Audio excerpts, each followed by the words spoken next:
Itangazo nimero 00 akarongo 025 akarongo BAV akarongo 10 akarongo 25 ryo kuwa 20 ukwakira 2025 ry'umuryango w'impunzi z'abanyarwanda ku cyemezo cya Leta y'u Rwanda gishyira ku rutonde impunzi 25 ngo ziregwa kuba ibyihebe nta mategeko akurikijwe.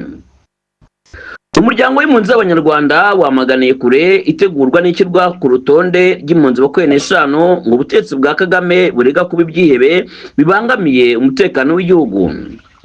Umuryango w'impunzi z'abanyarwanda uramenyesha isi yose ko abanyarwanda bashyizwe kuri urwo rutonde nta n'umwe ubarizwa mu gihugu, ko bose bagihunze bakaba bitwa impunzi. Ubutegetsi bwa Kagame si ubwa mbere bukurikiranye impunzi mu bihugu zabuhungiyemo, zimwe ndetse bwaziciyeyo izindi burazishimuta. Kubera iyo mpamvu Leta y'u Rwanda niyo ikwiriye kuregwa iterabwoba ikorera ibihugu bituranye ari Repubulika Demokaratike ya Kongo, Uburundi, yica ingabo za Loni ziri mu butumwa bw'amahoro, yica impunzi Karegeya Patrick muri South Africa, Turatsinze Karemangingo Rutayisire muri Mozambique, Sendashonga Major Rizende n'abandi biciwe Nairobi muri Kenya. Leta y'u Rwanda kandi yafatiwe mu cyuho ishaka gushimuta impunzi mu Bwongereza, yashimuse Paul Rusesabagina Dubai. Agatsiko ka Kigali gakwiye gushyirwa imbere y'ubutabera mpuzamahanga mpanabyaha. Umuryango w'impunzi z'abanyarwanda ni wemera kandi uzarwanya wivuye inyuma ibikorwa byose guverinoma y'u Rwanda ikoresha ishaka gutesha umutwe impunzi ndetse no kuzibangamira mu buzima zirimo. Uru rutonde rw'abantu 25 mu bigaragara ruje kubera iyo guverinoma igeze mu mayira abiri, aho yagarutse kuri ya ntwaro yayo y'ikinyoma. Imyaka ishize irenga 30 nta n'umwe muri izi mpunzi wakorewe dosiye y'ubwihebe, kuko nta tegeko mpuzamahanga u Rwanda rwagaragaza rirega cyangwa rihana umwe muri izi mpunzi 25. Aho kuyobya uburari, ubutegetsi bwa FPR Inkotanyi bugomba kumva ko igihe kigeze bugasasa inzobe bukaganira n'abanyarwanda bose ku miyoborere myiza y'igihugu hagamijwe iterambere n'imibereho myiza y'abaturage, nta n'umwe busize inyuma.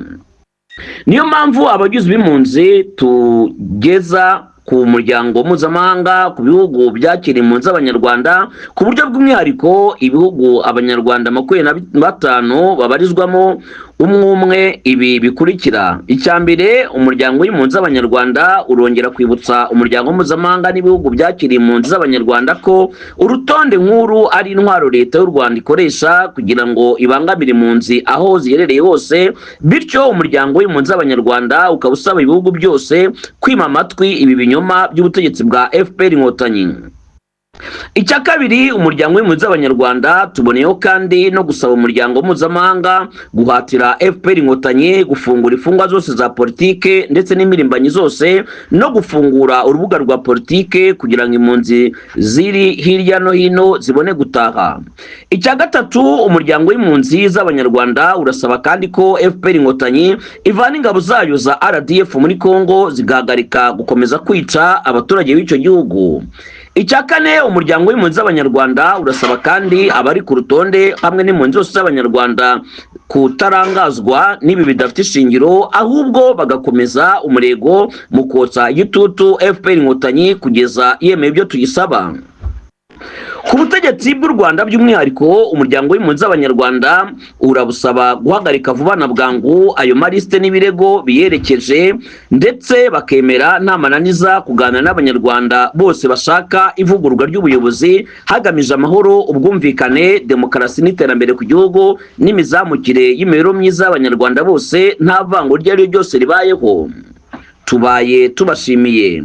Abavugizi b'umuryango w'impunzi z'abanyarwanda, Emmanuel Senga ubarizwa kuri telefone akamenyetso ko guteranya 19 19 338 311. Twongeye tubasubiriremo. Abavugizi b'umuryango w'impunzi z'abanyarwanda, Emmanuel Senga uboneka ku kamenyetso ko guteranya 19 19 338 311.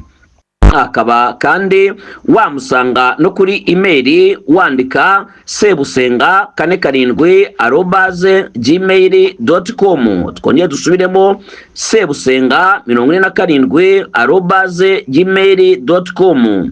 hakaba kandi Joramo Sibo Rurema ubarizwa ku kamenyetso ko guteranya 2 687 680 291. twongeye dusubiremo Joramo Sibo Rurema ubarizwa ku kamenyetso ko guteranya, iyi ni telefone igendanwa 2 687 830 291.